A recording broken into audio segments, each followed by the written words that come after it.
இன்னைக்கு நாம Dexter series உடைய 6வது எபிசோட் பார்க்க போறோம். இதுக்கு முன்னாடி போட்ட வீடியோலாம் பார்க்கல அப்படின்னா பிளேலிஸ்ட் லிங்க் கொடுக்குறேன், கிளிக் பண்ணி எந்த வீடியோவை பார்க்கலையோ அதை பார்த்துட்டு இதை பார்க்க ஆரம்பிங்க. இப்போ நம்ம 5வது எபிசோட்குள்ள போயிடலாம். போறதுக்கு முன்னாடி மறக்காம லைக் பண்ணிக்கோங்க, நம்ம சேனலை சப்ஸ்கிரைப் பண்ணிட்டு பக்கத்துல வர பெல்லையும் கிளிக் பண்ணிக்கோங்க.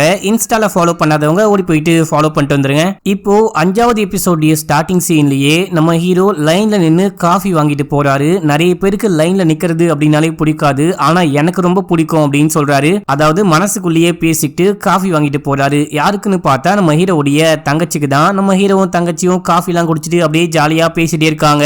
என்னமா நேத்து நைட்டு வீட்டு பக்கமே ஆளையே காணும், நிறைய வேலை பாத்தியா அப்படின்னு சொல்லிட்டு கேட்கும் போது, ஆமா அந்த கொலகாரனை பத்தி நமக்கு ஒரு எவிடன்ஸ் கிடைச்சது இல்லையா, அதாவது அந்த பாசியை வச்சு கொலகாரனை கண்டுபிடிக்க ட்ரை பண்ணிட்டு இருந்தோம். அந்த பாசி எங்க இருந்து வந்துச்சு, அந்த போட்டு வந்துட்டு என்ன மாதிரி போட்டை அந்த கொலகார யூஸ் பண்றான் அப்படின்ற விஷயம்லாம் கண்டுபிடிக்க ட்ரை பண்ணிட்டு இருந்தோம் அப்படின்னு சொல்லும் போது, தங்கச்சிக்காரி போற போக்க பார்த்தா நம்மள புடிச்சிருவா போலி அப்படின்ற மாதிரி ஹீரோ பாக்குறாரு. இதே டைம்ல நியூஸ் பேப்பர்ல அந்த நியூஸ் எல்லாம் பார்த்துட்டு, இந்த கொலகாரம் மட்டும் என் கையில கிடைச்சான் அப்படின்னா ஒரே புல்லட்ல அவனை கொலை பண்றவன் அப்படின்னு சொல்றாங்க. என்னமா உனக்கு ஏமா அந்த கொலகாரம் மேல அவ்வளவு காண்டு அப்படின்னு சொல்லிட்டு கேட்கும் போது, நம்ம அப்பா என்ன சொல்லி வளர்த்திருக்காரு, யாரையும் ஹர்ட் பண்ணக்கூடாது, எந்த விதத்திலையும் காயப்படுத்த கூடாது அப்படின்னு சொல்லி வளர்த்திருக்காரு. இந்த மாதிரி காயப்படுத்துறவங்க ஒரு மனுஷனை கொலை பண்றவங்களாம் உயிரோடு இருக்கவே தகுதி இல்லாதவன் அப்படின்னு சொல்றாங்க.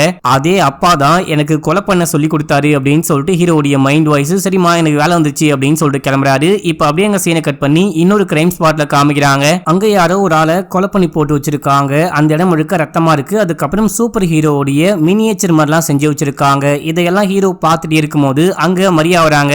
இவங்களுக்கு மறுபடியும் கேப்டன் பதவி கிடைச்சிருச்சு அப்படின்னு சொல்லிட்டு அதுக்கு நம்ம ஹீரோ வாழ்த்து சொல்றாரு. அப்படியே பேச ஆரம்பிக்கிறாங்க. என்ன விஷயம் கண்டுபிடிச்ச அப்படின்னு சொல்லிட்டு கேட்கும் போது, ஏதாவது மணி காணாம போச்சா, அதாவது பணத்தை கொள்ளையடிக்க கொலை பண்ணிருக்காங்களா அப்படின்னு சொல்லிட்டு கேட்கும் போது, செக் பண்ணி பார்த்த வரைக்கும் எந்த பொருளும் பெருசா காணாம போல, பணமும் அப்படியே தான் இருக்கு, எதுக்காக கொலை பண்ணாங்க அப்படின்னே தெரியல, அதை தான் கண்டுபிடிக்கணும் அப்படின்னு சொல்லிட்டு மரியா சொல்லும் போது, நான் பாக்குறேன் அப்படின்னு சொல்லிட்டு அங்க ஒரு பேப்பர் வெயிட் மாதிரி இருக்கும், அது கொஞ்சம் வித்தியாசமா இருக்கு, அதுலயும் ரத்த கரையெல்லாம் படிஞ்சிருக்கு, நான் எல்லாத்தையுமே செக் பண்ணிட்டு கொலை செய்ய என்ன மாதிரி ஆயுதம் யூஸ் பண்ணாங்கன்னு சொல்றேன் அப்படின்னு சொல்றாரு. இப்போ மரியாவும் அவங்க வேலையை பார்க்க கிளம்பி போயிடுறாங்க. அப்படியே நம்ம ஹீரோ இந்த இடத்த சுத்தி முத்தி பார்த்துட்டே இருக்கும் போது, அது ஒரு கடை மாதிரி இருக்கு மக்களே, நிறைய திங்ஸ் எல்லாம் வச்சிருக்காங்க, சில விஷயங்கள்லாம் வச்சிருக்காங்க. அப்புறம் அங்க ஒரு போஸ்டர் இருக்கு, அதுல டார்க் டிஃபெண்டர் அப்படின்னு சொல்லிட்டு போட்டிருக்கு. அங்க ஒரு கண்ணாடிக்காரர் இருப்பான், இவன் தான் இந்த கடையுடைய ஓனர் போல. அவங்கிட்ட மொட்டை போலீஸ் கேள்வி கேட்டுட்டே இருக்கும் போது நம்ம ஹீரோ போயிட்டு, இது என்ன போஸ்டர், பார்க்கவே ஒரு மாதிரி வித்தியாசமா இருக்கு அப்படின்னு சொல்லிட்டு கேட்கும் போது, அதனுடைய பேரு டார்க் டிஃபெண்டர், அதாவது ஒரு சீரியல் கொலைகாரனை பத்தின கதை. இப்போ ஒருத்தர் அங்க இறந்து கிடப்பாரு, அந்த சீனை பெருசா காமிக்க முடியாது, கொடூரமா இருக்கும். அந்த நபர் தான் இந்த டார்க் டிஃபெண்டர் அப்படின்ற மாதிரி ஒரு கொலைகாரனையே உருவாக்குனாரு. இதை வந்துட்டு ஒரு காமிக் புக் மாதிரி போடலான்னு ஒரு ஐடியால இருந்தாரு அப்படின்னு சொல்லும் போது, டேய் நான் என்ன கேள்வி கேட்டுக்கிட்டு இருக்கேன், நீ என்னடா கேள்வி கேட்டுட்டு இருக்க அப்படின்னு சொல்லிட்டு மொட்டை போலீஸ் நம்ம ஹீரோ கிட்ட கேட்கும் போது, சாரிப்பா கண்டினியூ பண்ணுப்பா அப்படின்னு சொல்லிட்டு அங்கிருந்து கிளம்பிடுறாரு. இப்ப அப்படியே அங்க சீனை கட் பண்ணா நம்ம ஹீரோ அந்த டி அடிக்ஷன் சென்டருக்கு போயிட்டு உட்கார்ந்துகிட்டு இருக்காரு. பக்கத்துல அந்த ஸ்பான்சர் பொண்ணு உட்கார்ந்துகிட்டு இருக்கா. இந்த பொண்ணுக்கு ஏதாவது பேர் வைக்கணுமே, ஜோன்னு கூப்பிட்டுக்கலாமா, ஜோவும் பக்கத்துல உட்கார்ந்துகிட்டு இருக்கா. அதுக்கப்புறம் ஒரு ஆள் போயிட்டு பேசிக்கிட்டு இருக்காரு. இவருடைய சொற்பொழிவை கேட்க முடியாம ஹீரோ தூங்கிட்டாரு. தூங்கினா ஹீரோக்கு ஒரு கனவு வருது. நம்ம ஹீரோடைய அம்மா, ஹீரோடைய அண்ணா, ஹீரோ 3 பேருமே அந்த கண்டெய்னருக்குள்ள இருக்காங்க. அப்போ அங்க வந்த 3 பேரு இவங்கள கொலை பண்ண பாக்குறாங்க. இப்போ இருக்கிற நம்ம வளர்ந்து போன ஹீரோ இருக்காரு பாத்தீங்களா, இவரு போயிட்டு காப்பாத்துற மாதிரி கனவு காண்டாரு. உண்மையிலேயே அங்க என்ன விஷயமா இருக்கும் அப்படின்னா, ஒரு 3 பேர் வந்து ஹீரோடைய அம்மாவை கொலை பண்ணிட்டு போயிருப்பாங்கன்னு நினைக்கிறேன், அந்த மாதிரி தான் காமிக்கிறாங்க. இப்போ அப்படியே கண்ணை முடிக்கிறாரு. அதுக்கப்புறம் ஜோ கேக்குறாங்க, என்ன விஷயம் ஆச்சு அப்படின்னு சொல்லிட்டு கேட்கும் போது, தூங்கிட்டு இருக்கும் போது ஒரு கனவு கண்ண, ஒரு கெட்ட கனவு அப்படின்றாரு. என்ன கனவுன்னு கேட்கும் போது இவரு எல்லாமே சொல்லிட்டு, அம்மாவை அட்டாக் பண்ண வராங்க, கொலை பண்ண வராங்க, அப்ப நான் அந்த 3 பேரையும் எதிர்த்து சண்டை போடுற மாதிரி காப்பாத்துற மாதிரி கனவு கண்டேன். உண்மையிலேயே அந்த 3 பேர் தான் என்னுடைய அம்மாவை கொலை பண்ணிட்டாங்கன்னு நினைக்கிறேன், பெருசா எனக்கு எதுவுமே ஞாபகம் இல்லை அப்படின்னு சொல்லும் போது, உன்னுடைய அம்மாவை அந்த 3 பேர் தான் கொலை பண்ணாங்க அப்படின்னா நீ கண்டிப்பா அந்த 3 பேரையும் பழி வாங்கணும், அப்பதான் நீ வந்துட்டு உன்னுடைய அம்மாக்கு ஒரு நியாயம் வாங்கி கொடுத்த மாதிரி ஆகும், உன்னுடைய அம்மாவுடைய சாவுக்கு பழி வாங்கின மாதிரி இருக்கும் அப்படின்னு சொல்லும் போது, ஆனா அவங்க யாருன்னே எனக்கு தெரியாது அப்படின்னு சொல்லிட்டு ஹீரோ சொல்றாரு. அதை நீ தான் தேடி கண்டுபிடிக்கணும் அப்படின்னு சொல்லி அந்த பொண்ணு வெளியே கூட்டு போறா. அடுத்து ஹீரோடைய தங்கச்சியை காமிக்கிறாங்க. இவங்க அந்த பாய் ஃப்ரெண்ட் கூட இருக்காங்க. அந்த பையன் ரொமான்ஸ்லாம் பண்ணி முடிச்சுட்டு டயர்ல தூங்கிட்டே இருக்கும் போது இந்த பொண்ணு கண்ணு முடிச்சு அவன் வீட்டுல இருந்து ஏதாவது கண்டுபிடிக்க முடியுமா, இவன் எந்த மாதிரியான ஆளு, ஒருவேளை இவனும் மோசமான நபரா இருக்க வாய்ப்பு இருக்கா அப்படின்ற மாதிரி செக் பண்ணிட்டே இருக்கும் போது அவன் கண்ணு முடிச்சுட்டான். ஏமா என்னமா பண்ணிட்டு இருக்க அப்படின்னு சொல்லிட்டு கேட்கும் போது, இவங்க அந்த ஐஸ்டர் கொலைகாரனை பத்தி எல்லாமே சொல்லிட்டு, நான் இதுக்கு முன்னாடி ஒரு மோசமானவனை லவ் பண்ணேன், அதான் லைட்டா பயத்துல தேடிட்டு இருக்கேன் அப்படின்னு சொல்லும் போது, யார் அந்த ஐஸ்டர் கொலைகாரன் அப்படின்னு சொல்லிட்டு கேக்குறான். தெரியாத மாதிரி நடிக்காத அப்படின்னு சொல்லும் போது, இல்லம்மா நான் அப்ராட்ல இருந்தேன், ரொம்ப நாள் கழிச்சு இப்பதான் ஊருக்கே வந்திருக்கேன் அப்படின்னு சொல்லும் போது சரி ஓகே அதை பாத்துக்கலாம் அப்படின்னு சொல்லிட்டு ஜாலியா பேசிட்டு இருக்காங்க. இப்ப அப்படியே அங்க சீனை கட் பண்ணி நம்ம ஹீரோனுடைய வீட்டுல காமிக்கிறாங்க.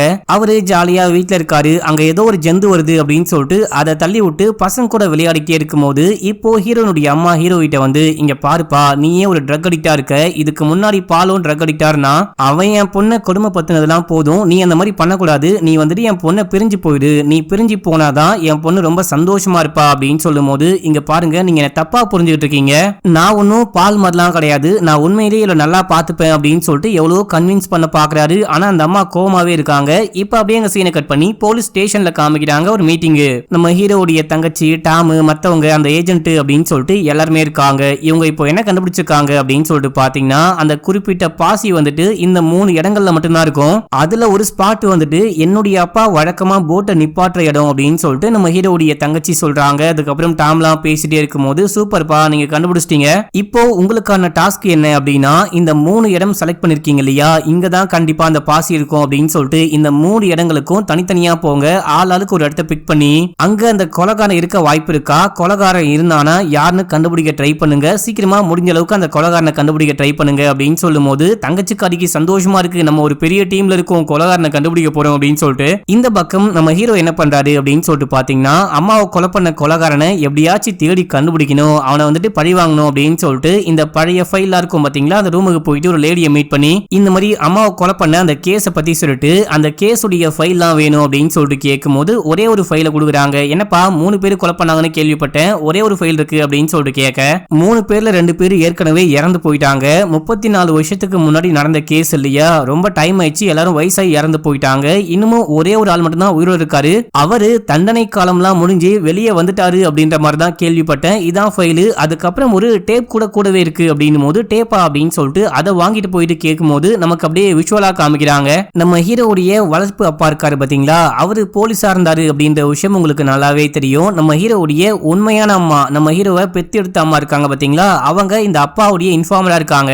அவங்க வந்து என்ன சொல்றாங்க அப்படின்னா நான் அவங்கள பத்தி இன்ஃபார்ம் பண்றேன் அப்படின்ற எல்லா விஷயமும் அவங்களுக்கு தெரிஞ்சு போச்சு. கண்டிப்பா அவங்க என்ன கொலை பண்றவங்க போல, எனக்கு ரொம்ப பயமா இருக்கு, என் பசங்களை யார் பாத்துப்பா அப்படின்னு சொல்லி கேட்கும்போது உனக்கு ஒன்னும் ஆகாது, நான் பாத்துக்கிறேன், உன்னையும் பசங்களையும் நான் பத்திரமா பாத்துக்கிறேன், இதுவும் ஆக வேண மாட்டேன் அப்படின்னு சொல்லி பிராமிஸ் பண்றாரு. சரி ஓகே, நான் போயிட்டு என்னுடைய பெரிய பையனை ஸ்கூல்ல இருந்து கூட்டிட்டு வரணும், நான் கிளம்புறேன் அப்படின்னு சொல்லிட்டு நம்ம ஹீரோவை தூக்கிட்டு அம்மா அங்க இருந்து கிளம்புறாங்க.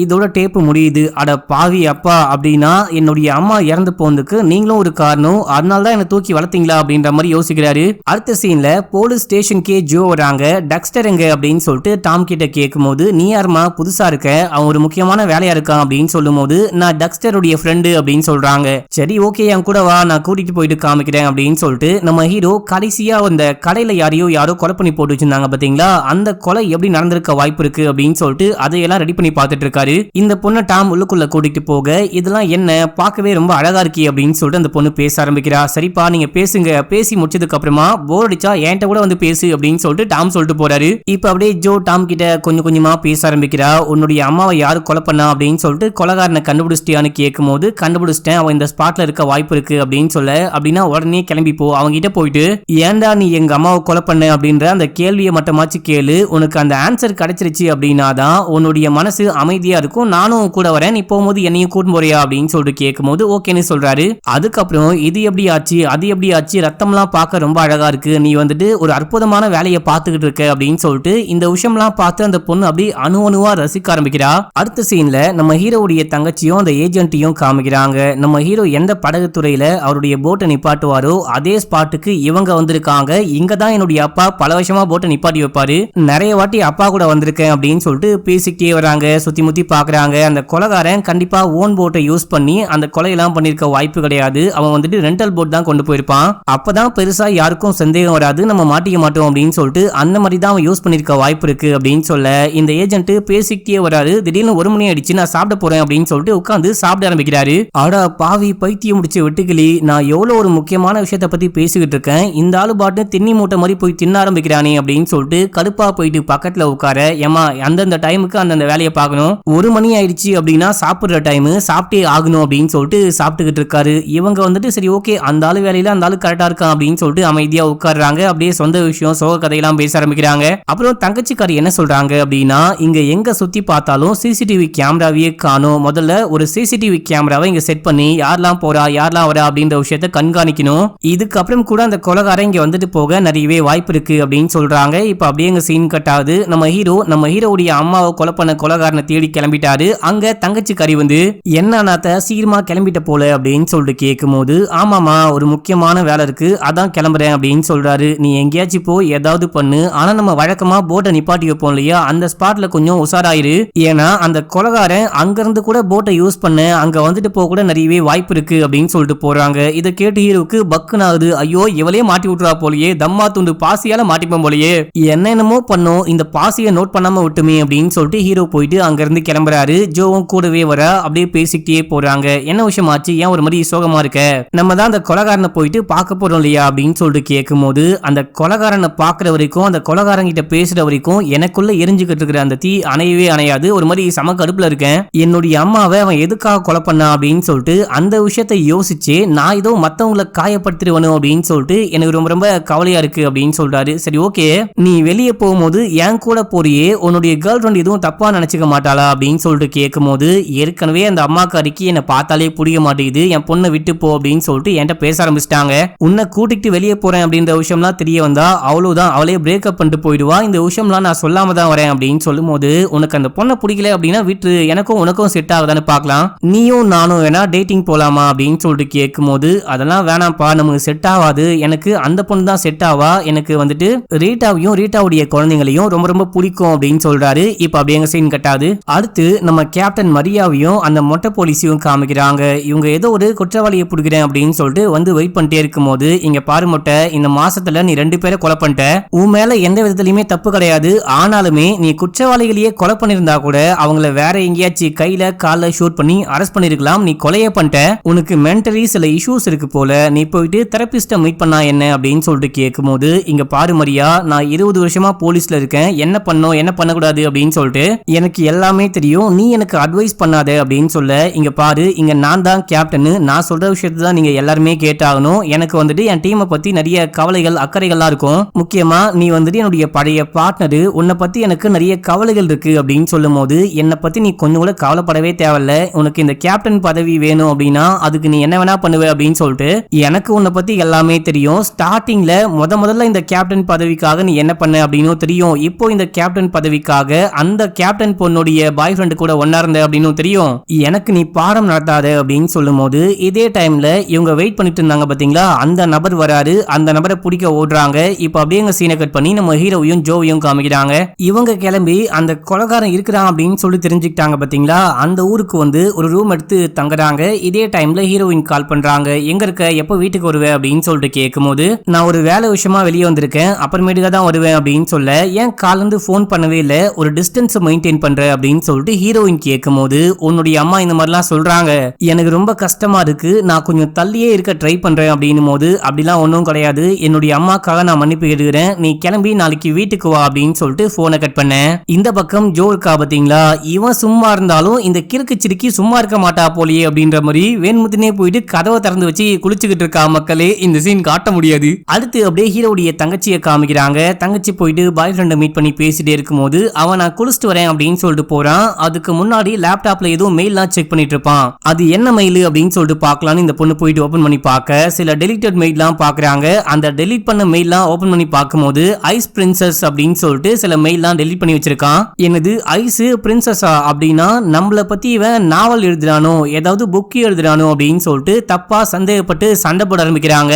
என்னை ஏமாத்திரியா, என்னை சீட் பண்ணி என் கூட பழகி என்னை பத்தி வந்துட்டு புக் எழுத பாக்குறியா அப்படின்னு சொல்லிட்டு செமையா கத்தி விட்டு அங்கிருந்து கிளம்புறாங்க. இவன் எவ்வளவு சொல்லுவான் புரிஞ்சுக்காம திட்டி விட்டு கிளம்பிடுறாங்க. இப்ப அப்படியே எங்க சீனை கட் பண்ணி நம்ம ஹீரோயினை காமிக்கிறாங்க. நம்ம ஹீரோயின் அம்மா கிட்ட போயிட்டு நீங்க டெக்ஸ்டர் கிட்ட அந்த மாதிரிலாம் பேசவே கூடாது, நான் டெக்ஸ்டரை லவ் பண்றேன், அவனை தான் கல்யாணம் பண்ணிக்க போறேன், அவன் ஒன்னும் பால் மாதிரி கிடையாது அப்படின்னு சொல்லும் போது இதே போல் தான் முன்னாடி நீ பாலை பத்தி பேசும்போது சொன்ன, பால் ரொம்ப நல்லவன், என்ன நல்லா பாத்துப்பான் அப்படின்னு சொல்லிட்டு என் பேச்சை கேட்காம அவன் கூட ஓடி போனேன். இப்போ என்ன விஷயமாச்சு, அதே போல் தான் டெக்ஸ்டர் கூட சேர்ந்து அவனை கல்யாணம் பண்ணிக்கிட்டாலும் உன்னுடைய வாழ்க்கை நாசமா தான் போகும் அப்படின்னு சொல்லும் போது நீங்க அப்படி பேசாதீங்க அப்படின்னு சொல்லிட்டு டெக்ஸ்டருக்காக நம்ம ஹீரோயின் அம்மா கிட்ட சண்டை போட அம்மா அங்கிருந்து கோச்சிக்கிட்டு கிளம்பிட்டாங்க. அடுத்து அப்படியே ஹீரோவை காமிக்கிறாங்க. நம்ம ஹீரோ ஒரு பாருக்கு போறாரு. அம்மாவை கொலை பண்ண கொலைகாரன் ஒரு பார்ல வேலை செய்யறான் அப்படின்ற விஷயம் கேள்விப்பட்டு நேரா அந்த பாருக்கு போயிட்டு ஒரு வயசான நபரை மீட் பண்ணி லைட்டா பேச்சு கொடுக்க ஆரம்பிக்கிறாரு. ஆரம்பத்துல இவன் தான் அந்த கொலகாரனா அப்படின்னு சொல்லி தெரிஞ்சுக்க பேசுறாரு. அதுக்கப்புறம் இவன் தான் அந்த கொலகாரன் அப்படின்னு சொல்லிட்டு புரிஞ்சுக்கிட்டு அவனை போட்டு பொலன்னு பொழக்கிறாரு. எதுக்காக என்னுடைய அம்மாவை கொலை பண்ண அப்படின்னு சொல்லிட்டு எல்லாமே டீடைலா சொல்லி கேட்க அந்த லேடி நிறைய ட்ரக்ஸ் எல்லாம் விற்பாங்க. ஒரு பக்கம் போதை பொருள்லாம் வித்துக்கிட்டு இன்னொரு பக்கம் போலீஸ்க்கு சப்போர்ட்டா இன்ஃபார்மரா வேலை செஞ்சா எங்களுக்கு கோவம் வராதா, எதுவும் எங்களை பத்தி போட்டு கொடுக்கும் போது எங்களை பத்தி போட்டு கொடுக்குறாங்களே அப்படின்ற வெறியில் தான் கொலை பண்ணிட்டோம். மற்றபடி அந்த லேடிக்கும் எங்களுக்கும் எந்த விதமான பர்சனல் வெஞ்சன்ஸும் கிடையாது அப்படின்னு சொல்லும் போது ஹீரோக்கு ஒரு மாதிரி தூக்கி வாரி போடுது. தன்னுடைய வளர்ப்பு அப்பா மேலேயே கோவம் வர ஆரம்பிக்குது. அந்த ஆளால் தான் அம்மா இறந்து போயிட்டாங்க. ஒருவேளை அப்பா வந்துட்டு அம்மாவை இன்ஃபார்மரா யூஸ் பண்ணாம இருந்திருந்தா கண்டிப்பா இன்னமும் நம்ம அம்மா உயிரோடு இருந்திருப்பாங்க அப்படின்னு சொல்லிட்டு அதே கோவத்தோட ஜோக்கு கால் பண்ணி எல்லாமே சொல்றாரு. அது மட்டும் இல்லாம நான் என்னுடைய அம்மாவுடைய சாவுக்காக பழி வாங்கணும் அப்படின்னு சொல்லிட்டு இந்த நபரை கொலை பண்ண போறேன் அப்படின்னு சொல்ல, இல்ல நீ அந்த மாதிரி பண்ணாத, ரீசன் தெரிஞ்சுக்கதான் நான் உன்னை போயிட்டு கேள்றான்னு சொன்னேன், கொலை பண்ணா பெரிய பிரச்சனை ஆயிடும், அப்புறம் நீ ஜெயிலுக்கு போயிடுவ, உன்னுடைய வாழ்க்கையே நாசமா போயிடும், நான் சொல்றதை கேளு, நீ கிளம்பி இந்த ஹோட்டலுக்கு வா அப்படின்னு சொல்லும் போது இவரால் அங்கிருந்து போகவே முடியல. இந்த ஆளை கொலை பண்ணும் அப்படின்ற மாதிரியே பாக்குறாரு. அதுக்கப்புறம் சரி ஓகே அப்படின்னு சொல்லிட்டு அங்கிருந்து கிளம்பி நேரா ஹோட்டலுக்கு போயிட்டு நான் கொலை பண்ணாம வந்துட்டேன் அப்படின்னு சொல்லிட்டு சமையா அந்த பொண்ணுடைய மடியிலேயே படுத்துக்கிட்டு அழுக ஆரம்பிக்கிறாரு. அந்த பொண்ணு சமாதானமா பேசுறா. இப்ப அப்படியே எங்க சீனை கட் பண்ணா அடுத்த சீன்ல நம்ம ஹீரோ போயிட்டு ஹீரோயினை மீட் பண்றாரு. அவங்க ரொம்ப சந்தோஷமா இருக்காங்க. அம்மா வந்துட்டு கூடிய சீக்கிரமே வீட்டை விட்டு போயிடுவாங்கன்னு நினைக்கிறேன், நான் சொல்லிட்டேன் உன்னதான் லவ் பண்றேன், உன்னதான் கல்யாணம் பண்ணிக்க போறேன்னு சொல்லிட்டேன், கண்டிப்பா அவங்க போயிடுவாங்க, இதுக்கப்புறம் நீயும் நானும் சந்தோஷமா இருக்கலாம், நீ இங்கேயே உட்காரு அப்படின்னு சொல்லும் போது இப்போ அம்மா வந்து ஒரு பெரிய குண்டையா தூக்கி போடுறாங்க. நான் வந்துட்டு என் வீட்டை காலி பண்ணிட்டு இதே வீட்டுக்கு வந்துட போறேன், இதுக்கப்புறம் என் பொண்ணு கூட தான் டைம் ஸ்பெண்ட் பண்ண போறேன், அவ கூடயே தான் வாழ போறேன் அப்படின்னும் போது என்னமா புது ஐடியா அப்படின்னு சொல்லிட்டு கேட்டா, நீ தான் சொல்ற இல்லையா டக்ஸ்டர் உன்னை நல்லா பார்த்துப்பான், அவன் ரொம்ப நல்ல மனுஷன் அப்படி அப்படின்னு சொல்லிட்டு அவன் உன்னை எப்படி பார்த்துக்கிறான் அப்படின்னு சொல்லிட்டு நான் அவன் கூடவே இருந்து பார்க்க போறேன் அப்படின்னு சொல்றாங்க. இவங்க ரெண்டு பேருக்குமே செம ஷாக்கா இருக்கு. இப்ப அப்படியே எங்க சீன் கட்டாது. நம்ம ஹீரோ கிளம்பி அவருடைய போட்டை போயிட்டு கிளீன் பண்ண ஆரம்பிக்கிறாரு. அந்த பாசி எங்கேயாச்சும் நம்ம போட்ல ஒட்டி இருக்கா, அப்படி இல்லனா பிளட் ஏதாவது ஒட்டி இருந்து மாட்டிக்க போறோம் அப்படின்னு சொல்லிட்டு கிளீன் பண்றாரு. அதே டைம்ல இதுக்கு முன்னாடி ஒரு சீன்ல ஹீரோடைய தங்கச்சி சொல்லிருப்பாங்க பாத்தீங்களா, இங்க கேமராவே கிடையாது, கேமரா பிக்ஸ் பண்ணும் அப்படின்னு சொல்லிட்டு கேமரா பிக்ஸ் பண்ணிட்டாங்க போல. இது எல்லாமே ரெக்கார்ட் ஆயிட்டு இருக்கு. என்ன தலைவன் போக போக பெரிய பிரச்சனை மாட்டிப்பான் போலயே அப்படின்ற மாதிரி காமிச்சு இந்த எபிசோடையும் முடிக்கிறாங்க. இப்ப அப்படியே செகண்ட் எபிசோடைய ஸ்டார்டிங் சீன்லயே நம்ம ஹீரோ அவருடைய வளர்ப்பு அப்பாவும் அந்த அம்மாவும் பேசின விஷயத்த ரெக்கார்ட் பண்ணி வச்சிருந்தாங்க பாத்தீங்களா, அதுல இன்னொரு கேசட் இருக்கு அப்படின்னு சொல்லிட்டு அதை போட்டு கேட்டுட்டு இருக்காரு. அதுல ஹீரோவுடைய அப்பா அந்த அம்மா கிட்ட என்ன கேக்குறாரு அப்படின்னா, நீ அந்த ட்ரக்ஸ் எல்லாம் எங்க மறைச்சு வச்சிருக்க அப்படின்னு சொல்லிட்டு கேட்கும் போது இவங்க என்னென்னமோ சொல்றாங்க. கடைசியா காது கிட்ட வந்து கொசு கொசுன்னு இவருக்கு மட்டும் கேட்கிற மாதிரி ஏதோ சொல்றாங்க. அவங்க அப்படி என்ன விஷயம் தான் சொன்னாங்க அப்படின்ற விஷயம் சரியாவே கேட்கவே இல்லை. அதை எப்படியாச்சும் கேட்டே தீருவேன் அப்படின்னு சொல்லிட்டு பாஸ் பண்ணி மறுபடியும் கேட்டுக்கிட்டு இருக்காரு. ஆனா என்னன்னே கேட்க மாட்டேங்குது, சரியாவே புரிய மாட்டேங்குது. இப்ப இந்த ஆடியோவை கேட்டுட்டு நம்ம ஹீரோ என்ன முடிவுக்கு வராரு அப்படின்னா, நம்மளுடைய பெத்த அம்மாக்கும் வளர்ப்பு அப்பாக்கும் ஏதோ ஒரு கனெக்ஷன் இருக்கு, நம்மளால் தான் இந்த பொண்ணு இறந்து போயிட்டா, இந்த பொண்ணுடைய பசங்களை நம்ம தான் பாத்துக்கணும் அப்படின்னு சொல்லிட்டு என்னை ஒரு தூக்கி வளர்த்ததுக்கு அதுதான் காரணம் அப்படின்னு சொல்லிட்டு இதே விஷயத்த நேரா போயிட்டு ஜோ மீட் பண்ணி புலம்பிட்டு இருக்காரு. எல்லாத்துக்கும் அவர் தான் காரணம், ஒரு பக்கம் ஒரு நல்ல அப்பா மாதிரி என்னை வளர்த்துட்டு இருந்தாரு, இன்னொரு பக்கம் பார்த்தா என்னுடைய பெத்த அம்மாவை அவரே சாவத்துக்கு காரணமா இருந்திருக்காரு அப்படின்னு சொல்லிட்டு புலம்பும் போது அதையெல்லாம் விட்டு தள்ள டக்ஸ்டர், உன்னை வந்துட்டு ஒரு நல்ல பையனா வளர்க்கணும் அப்படின்னு சொல்லிட்டு உன்னுடைய அப்பா ரொம்ப ரொம்ப கஷ்டப்பட்டு இருக்காரு, அந்த விஷயத்த புரிஞ்சுக்காம நீ எதுக்காக நீயே சில விஷயத்த அசியூம் பண்ணிக்கிற, உன்னுடைய அப்பாவை நீ ஏன் குற்றம் சாட்டுற அப்படின்னு சொல்லும் போது அதுவும் கரெக்ட் தான், என்னுடைய அப்பா என்ன நல்லா வளர்க்கல அப்படின்னா நான் இவ்வளவு பெரிய ஆளா வந்து இருந்திருக்க மாட்டேன், எங்கேயாச்சும் போதைப் பொருள் வித்துக்கிட்டு மட்டை பண்ணிட்டு சுத்திட்டு இருந்திருப்பேன் அப்படின்னு சொல்லிட்டு இங்க இருந்து கிளம்பி போலீஸ் ஸ்டேஷனுக்கு போறாரு. அங்க நம்ம ஹீரோவுடைய தங்கச்சியும் மொட்டை போலீஸும் பேசிக்கே இருக்கும்போது, டே அண்ணா நேத்து நைட் எங்க போன, வீட்டுக்கு வரவே இல்ல, வா காஃபி குடி அப்படின்னு சொல்லிட்டு ஊத்தி கொடுக்கும் போது நான் என் ஃப்ரெண்டை பார்க்க போனேன் அப்படின்னு சொல்லிட்டு உள்ளுக்குள்ள போயிட்டாரு. அப்போ மொட்டை போலீஸ் நம்ம ஹீரோவுடைய தங்கச்சி கிட்ட உன் அண்ணனுக்கு ஏதாவது போதை பழக்கம் இருக்கா அப்படின்னு சொல்லிட்டு கேட்கும் போது, சேச்சே அப்படிலாம் எதுவுமே கிடையாது, அவன் தம்மு கூட அடிக்க மாட்டான், அவனை போயிட்டு அடிக்ட்லாம் சொல்லாத, சைக்கோன்னு வேணா சொல்லு, நான் ஒத்துக்கிறேன் அப்படின்னு சொல்லிட்டு கலாச்சிட்டு உள்ளுக்குள்ள போறாங்க. அப்போ அந்த ஏஜென்ட் நம்ம ஹீரோ கிட்ட வந்து அடுத்து ஒரு கொலை நடந்திருக்கு, நம்ம ஹார்பர்ல அந்த பாடி எல்லாம் கண்டுபிடிச்சிருக்கோம் இல்லையா, அதே போல கொலை பண்றேன் அப்படின்னு சொல்லிட்டு ஒரு காப்பி கேட் கில்லர் கொலை பண்ணி மாட்டிக்கிட்டான், அவனை போயிட்டு விசாரிக்கணும், நீயும் என் கூட வா அப்படின்னு சொல்லிட்டு கூப்பிடும் போது அதுக்கு தான் அந்த கண்ணாடி போட்டவன் இருக்கானே அவனை கூட்டிட்டு போங்க அப்படின்னு சொல்லும் போது அவனும் வந்து ஒர்க் பண்ண போறான், நீங்களும் வாங்க, உங்களை பத்தி நான் நிறையவே கேள்விப்பட்டிருக்கேன், உங்க தங்கச்சி கூட உங்களை பத்தி நிறையவே சொல்லிருக்காங்க, வாங்க போலாம் அப்படின்னு சொல்லிட்டு கூப்பிட நம்ம ஹீரோவால ஒண்ணுமே பண்ண முடியல, சரி ஓகே வரேன் அப்படின்னு சொல்லிட்டு கிளம்பிட்டாரு. இங்க இருந்து கிளம்பி அந்த கிரைம் ஸ்பாட்டுக்கு போறாங்க. நம்ம ஹீரோ அப்படியே உள்ளுக்குள்ள போறாரு. போகும்போது இவன் என்ன மாதிரி கொலை பண்றானா, அங்க இங்கன்னு சொல்லிட்டு ரத்தத்தை தெறிக்க விட்டுருக்கான், இருக்கிற எல்லா இடத்துலயுமே டிஎன்ஏ சாம்பிள் இருக்கு, எந்த மொக்க போலீஸா இருந்தாலும் கண்டுபிடிச்சிருவாங்க, நீலாம் என்னையா கொலகார போறேன் அப்படின்னு சொல்லிட்டு புலம்பிட்டே உள்ளுக்குள்ள போயிட்டு ஏதாவது எவிடன்ஸ் கிடைக்குமா, ஏதாவது கலெக்ட் பண்ண முடியுமா அப்படின்னு சொல்லிட்டு பார்த்துட்டு இருக்காரு. கொலைகாரனை பிடிச்சி உட்கார வச்சிருக்காங்க. அங்க ஏஜென்ட்டும் நம்ம ஹீரோடைய தங்கச்சியும் போயிட்டு விசாரிக்கிறாங்க. ஏன் அப்படி கொலை பண்ண அப்படின்னு சொல்லிட்டு கேட்கும்போது, இந்த ஹார்பர் கொலை கேஸை பத்தி நான் வந்துட்டு நிறையவே நியூஸ்ல டிவி எல்லாம் பார்த்துட்டே இருந்தேன். அது ஒரு மாதிரி ஃபேண்டசியா இருந்துச்சு. அந்த சீரியல் கொலைகாரன் கெட்டவங்களை மட்டும் கொலை பண்ணிருக்கான் அப்படின்ற மாதிரியும் நியூஸ் எல்லாம் பார்த்தேன். நான் கொஞ்சம் அதுக்கு மாறா நல்லவங்களை எதுக்காக கொலை பண்ணக்கூடாது, முக்கியமா உயிருக்கு ஆபத்தான நிலைமையில உடம்பு சரியில்லாம இருப்பாங்க இல்லையா, அவங்கள கொலை பண்ணிக்கலாம் அப்படின்னு சொல்லிட்டு கொலை பண்ணிருக்கேன் அப்படின்னு சொல்லிட்டு அந்த பயபுல ஒத்துக்கிறா மக்களே. இப்ப அப்படியே ஏஜென்ட் போயிட்டு ஹீரோவை பார்த்து, உனக்கு இந்த கிரைம் ஸ்பாட்டை பார்க்கும்போது என்ன விஷயம் தெரியுது, ஹார்பர்ல அந்த டெட் பாடி எல்லாம் கண்டுபிடிச்சோம் இல்லையா, அதுக்கும் இவனுக்கும் ஏதாவது கனெக்ஷன் இருக்க வாய்ப்பு இருக்கா அப்படின்னு சொல்லிட்டு கேட்கும்போது ஒரு பர்சன் கூட கிடையாது. அந்த கொலைகாரன் பயங்கர ஸ்மார்ட்டா யார்கிட்டயும் மாட்டிட கூடாது அப்படின்ற மாதிரி கொலை பண்ணிருக்கான். இவன் யார்கிட்டயும் மாட்டினா கூட பரவாயில்ல அப்படின்ற மாதிரி ரொம்ப ரொம்ப கேர்லெஸ்ஸா கொலை பண்ணிருக்கான். இவன் அவன் இல்லை அப்படின்னு சொல்லும் போது அது என்னால நல்லாவே புரிஞ்சுக்க முடியுது. வேற ஏதாவது கண்டுபிடிக்க முடியுதான்னு பாரு. அது மட்டும் இல்லாம அந்த படகு துறையில உனக்கும் ஒரு படகு இருக்கு அப்படின்ற மாதிரி கேள்விப்பட்டேன். அப்படியா டெக்ஸ்டர் அப்படின்னு சொல்லிட்டு கேட்கும்போது ஆமா அப்படின்னு சொல்றாரு. நீ கவலையே படாத, அந்த படகு துறைக்கு அந்த கொலைகாரன் வந்தா ஈஸியா கண்டுபிடிச்சிடலாம். ஏன்னா அங்கதான் கேமரா பிக்ஸ் பண்ணிருக்கோம் அப்படின்னும் போது, என்னது முன்னாடியே கேமரா பிக்ஸ் பண்ணிட்டீங்களா அப்படின்னு சொல்லிட்டு தூக்கி வாரி போடுது. அவ்வளவுதான் மாட்டிக்கிட்டோம் அப்படின்ற மாதிரி ஹீரோ யோசிக்கிறாரு. அடுத்து இங்கிருந்து கிளம்பி போலீஸ் ஸ்டேஷனுக்கு போயிட்டு தங்கச்சியை மீட் பண்றாரு. என்னப்பா நீ அந்த ஏஜென்ட் கூட நல்லா பழகிட்ட போல அப்படின்னு சொல்லிட்டு கேட்கும்போது, நான் எங்க பழகினேன், சும்மா தான் பேசிட்டு இருக்கேன், பெருசா ஒன்னும் அவருக்கும் எனக்கும் செட் ஆகல. சரி ஓகே, அந்த படகு துறையில கேமரா பிக்ஸ் பண்ண விஷயத்த நீ ஏன் என்கிட்ட சொல்லவே இல்லை அப்படின்னு சொல்லிட்டு கேட்கும்போது, அது ஒன்னும் அவ்வளவு பெரிய விஷயமே கிடையாது, மறந்து போயிட்டேன். அங்க ரெக்கார்ட் ஆகிற எல்லா விஷயமும் அந்த ஏஜென்டோடைய டேபிளுக்கு தான் போகும். டெய்லி நைட்டு உட்காந்து என்ன விஷயமாச்சோ எல்லாமே அவர் தான் பர்சனலா செக் பண்ண போறாரு அப்படின்னும் போது, ஹப்பாடா அப்படின்னா நைட் தான் செக் பண்ணுவாரா, அதுக்குள்ள நம்ம ஏதாவது பண்ணோம் அப்படின்னு சொல்லிட்டு யோசிக்கிறாரு. இப்ப அப்படியே எங்க சீன் கட்டாது. நம்ம ஹீரோ போயிட்டு ஹீரோனுடைய ஃபேமிலி கூட ஜாலியா டைம் ஸ்பெண்ட் பண்றாரு. அவங்க கூட விளையாடிலாம் முடிச்சுட்டு பேசலாம் முடிச்சுட்டு நான் போயிட்டு ஜோ மீட் பண்ண போறேன் அப்படின்னு சொல்லிட்டு கிளம்ப, யார் அந்த ஜோ அப்படின்னு சொல்லிட்டு கேட்கும்போது, இந்த மாதிரி ஸ்பான்சர் பண்ற பொண்ணு அப்படின்னு சொல்லிட்டு ஹீரோவும் சொல்றாங்க.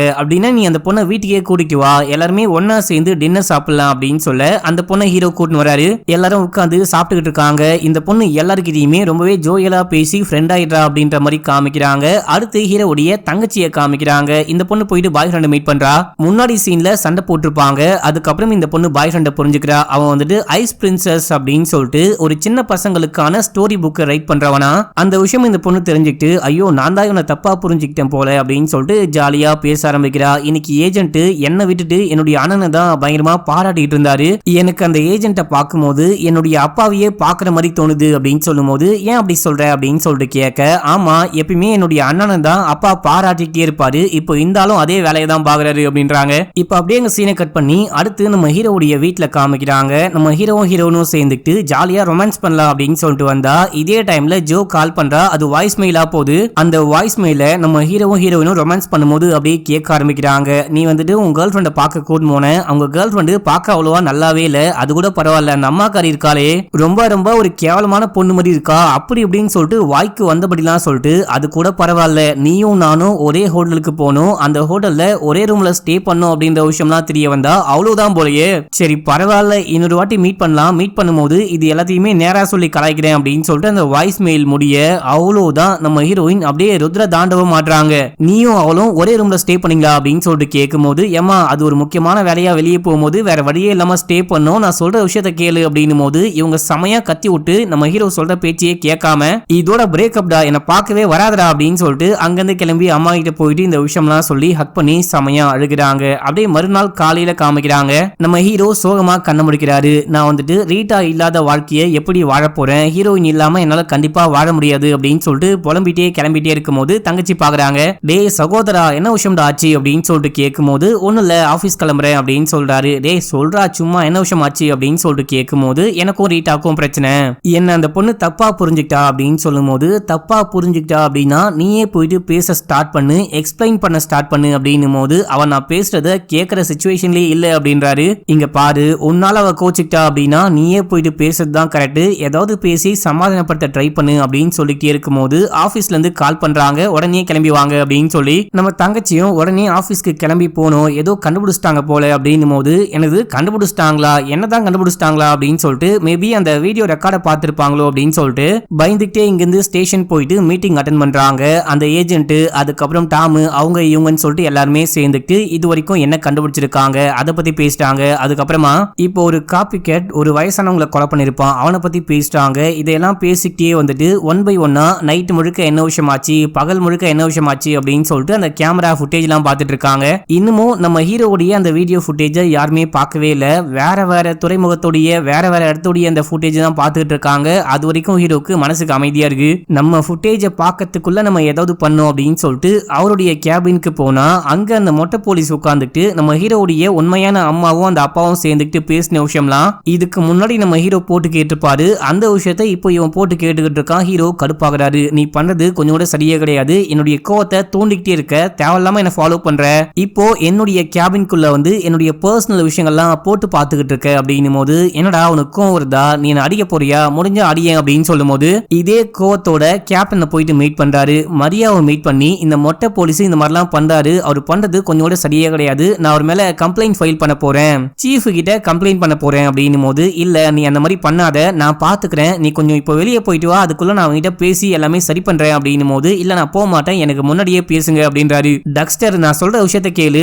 முதல்ல இங்கிருந்து கிளம்பு, நீ போயிட்டு வரும்போது எல்லாமே நான் சரி பண்றேன் அப்படின்னும் போது சரி ஓகேன்னு கிளம்புறாரு. இங்க இருந்து நேரா போயிட்டு ஜோவை பார்த்து சமையா கத்த ஆரம்பிக்கிறாரு. உனக்கு கொஞ்சம் கூட அறிவே கிடையாதா, ஏன் அந்த மாதிரி பேசி வச்சிருக்க, யாருமே என்ன புரிஞ்சுக்க மாட்டாங்க அப்படி இப்படின்னு சொல்லிட்டு கத்திட்டே இருக்கும் போது ரெண்டு பேருக்கும் பத்திக்குது. அவள் தான் திடீர்னு ரெண்டு பேரும் ரொமான்ஸ் பண்ண ஆரம்பிக்கிறாங்க. ரொமான்ஸ் பண்ணி முடிச்சுட்டு அவ்வளவுதான் நான் வந்துட்டு தப்பு பண்ணிட்டேன், என்னுடைய காதலிக்கு துரோகம் பண்ணிட்டேன் அப்படின்னு சொல்லிட்டு அங்க இருந்து வெளியே போக இதே டைம்ல ரீட்டா கால் பண்றாங்க. கால் பண்ணி அப்படியே கொஞ்சம் பாசமா பேச ஆரம்பிக்கிறாங்க. நேத்து நீ என்ன விஷயம் சொல்ல வர அப்படின்ற விஷயத்தையே கேட்காம கோச்சிக்கிட்டு வந்துட்டேன், நீ கிளம்பி வீட்டுக்கு வா பேசிக்கலாம் அப்படின்னும் போது சரி ஓகே நான் வரேன்னு கட் பண்றாரு. அடுத்து நம்ம கேப்டன் போயிட்டு மொட்டை போலீஸை மீட் பண்ணி, நீ ஏன் இந்த மாதிரி பண்ணிட்டு இருக்க, தேவையில்லாம அவன் போற இடத்துக்குலாம் ஒரு வாரமா ஏன் ஃபாலோ பண்ணிக்கிட்டு இருக்கியா, நீ இந்த மாதிரிலாம் பண்ற விஷயத்த அவன் கம்ப்ளைண்ட் பண்ணா உன்னுடைய வேலையே போயிடும், நீ ஏன் அப்படி பண்ணிட்டு இருக்க அப்படின்னு சொல்லிட்டு கேட்கும் போது, இங்க பாருங்க இது வரைக்கும் அவன் கம்ப்ளைண்ட் பண்ணாம இருக்கான் அப்படின்னா அதுக்கு ஒரு ரீசன் இருக்கும், ஏதோ ஒரு தப்பு பண்ணிருக்கான். முக்கியமா ஐஸ்டர் கொலகாரனுடைய கேஸ்ல இவனுக்கு ஏதோ ஒரு சம்பந்தம் இருக்குன்னு நினைக்கிறேன், அவனுக்கும் இவனுக்கும் கண்டிப்பா ஏதோ ஒரு சம்பந்தம் இருக்கு, எனக்கு ஒரு டவுட் இருக்கு, அதான் ஃபாலோ பண்ணிட்டு இருக்கேன் அப்படின்னும் போது, டே மொட்டை நீ பண்றது கொஞ்சம் கூட சரியே கிடையாது, நீ கூட தான் இந்த மாசத்துல 2 கொலை பண்ண, அதை பத்தி யாராவது நோன்றாங்களா, அதை அப்படியே விட்டு போல, நீ ஏன் அப்படி பண்ணிட்டு இருக்க, இதுக்கப்புறமும் நான் சொல்ற பேச்சை கேட்காம அவனை நோண்டிக்கிட்டே இருந்த அப்படின்னா உன்னை நோண்ட வேண்டியதாயிடும், நீ பெரிய பிரச்சனை மாட்டிப்ப அப்படின்னு சொல்லிட்டு வான் பண்ணிட்டு கிளம்புறாங்க. அடுத்து போலீஸ் ஸ்டேஷன்ல ஏஜென்ட் வந்துட்டு மோர்கன் எங்க அப்படின்னு சொல்லிட்டு தேடிட்டு வந்துட்டே இருக்கும் போது, நான் இங்கதான் இருக்கேன் அப்படின்னு சொல்லிட்டு தங்கச்சிக்காரி வர, நான் உன்னை தேடல உன்னுடைய அண்ணனை தேடுறேன் அப்படின்னு சொல்ல இவங்களுக்கு அப்படியே மொக்கையாயிடுது. நம்ம ஹீரோவுடைய பேரு டக்ஸ்டர் மோர்கன், நம்ம ஹீரோவுடைய தங்கச்சியுடைய பேரு டெபரா மோர்கன் அப்படின்னு சொல்லுவாங்க.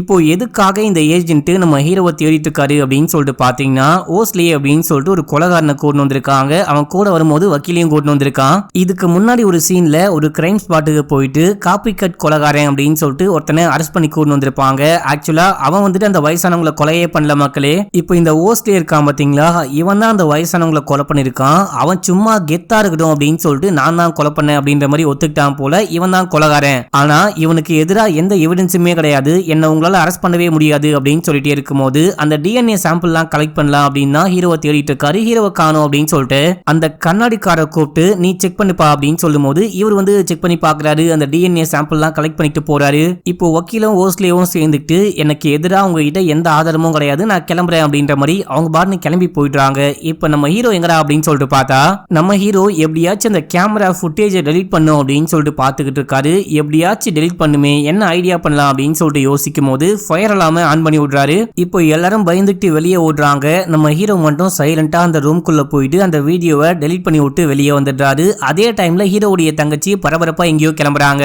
நீ எங்கம்மா வெளியே போயிட்டு இருக்க அப்படின்னு சொல்லிட்டு கேட்கும் போது, இந்த ஓஸ்லே இருக்கான் இல்லையா, இவன் ஒரே ஒரு கொலையை மட்டும் பண்ணல, இதுக்கு முன்னாடியே நிறைய கொலை பண்ணிருக்கான் போல, ஆனா நம்ம கிட்ட எந்த விதமான எவிடன்ஸும் இல்லாத காரணத்தினால அவனை ஒண்ணுமே பண்ண முடியல, நான் எப்படியாச்சும் போயிட்டு எவிடன்ஸை கலெக்ட் பண்ணும் அப்படின்னு சொல்லிட்டு கிளம்புறாங்க. இவங்களுக்கு முன்னாடி நம்ம ஹீரோ நம்ம எப்படியாச்சும் அவனை பிடிக்கணும் அப்படின்னு சொல்லிட்டு கிளம்புறாரு. இவரு கிளம்பி அந்த ஓஸ்லேவுடைய வீட்டுக்குள்ள அவனுக்கே தெரியாம நுழையிறாரு. உள்ளுக்குள்ள போயிட்டு பார்க்கும்போது இது வரைக்கும் அந்த ஹார்பர்ல நடந்த கொலையை பத்தி நிறைய விஷயங்கள் வந்திருக்கும் பாத்தீங்களா, நியூஸ்ல மீடியால பேப்பர்ல அப்படின்னு சொல்லிட்டு அது எல்லா விஷயத்தையுமே கலெக்ட் பண்ணி வச்சிருக்கான். இவன் என்ன இப்படி ஒரு சைக்கோவா இருக்கானே அப்படின்னு சொல்லிட்டு பார்த்துட்டே இருக்க அந்த ஓஸ்லே உள்ளதா இருக்கான். அவனுக்கு நம்ம வீட்டுக்குள்ள யாரோ நுழைஞ்சிட்டாங்க அப்படின்னு சொல்லிட்டு ஃபீல் பண்ண முடியுது. டக்குன்னு நம்ம ஹீரோ போயிட்டு அவனுக்கு ஒரு இன்ஜெக்ஷனை போட்டு அவன் அப்படியே கட்டி போட்டு வச்சிருக்காரு. வழக்கம் போல அந்த பிளட் சாம்பிள் எல்லாம் கலெக்ட் பண்றாரு. அப்படியே பேச ஆரம்பிக்கிறாரு. ஏன்டா கொலை பண்ற அப்படின்னு சொல்லிட்டு கேட்கும் போது, அவன் கெட்டவங்களை கொலை பண்ணிருக்கான், நான் நல்லவங்களை உங்களை கொலை பண்றேன். அவனை மாதிரி நானும் ஒரு நாள் இந்த உலகம் முழுக்க பயங்கர ஃபேமஸ் ஆகணும் அப்படின்னும் போது உன்னால என்ன மாதிரி எப்பயுமே கொலை பண்ண முடியாது. கேவலமா ஒரே கொலை பண்ணி மாட்டிக்கிட்ட. நீலாம் நிறைய பேரை கொலை பண்ண போறியா, ஃபேமஸ் ஆக போறியா அப்படின்னு சொல்லிட்டு கேட்கும் போது, அப்படின்னா நீ பண்ற கொலை மட்டும் நியாயமானு கேட்க, இங்க பாரு எனக்கு இது வந்துட்டு ஒரு மென்டல் ப்ராப்ளம் மாதிரி ஆயிடுச்சு. கொலை பண்ணல அப்படின்னா எனக்கு தூக்கமே வராது. இப்ப வந்துட்டு நான் எப்படியாச்சும் இந்த விஷயத்துல இருந்து வெளியே வரதான் ட்ரை பண்ணிட்டு இருக்கேன் அப்படின்னு சொல்ல,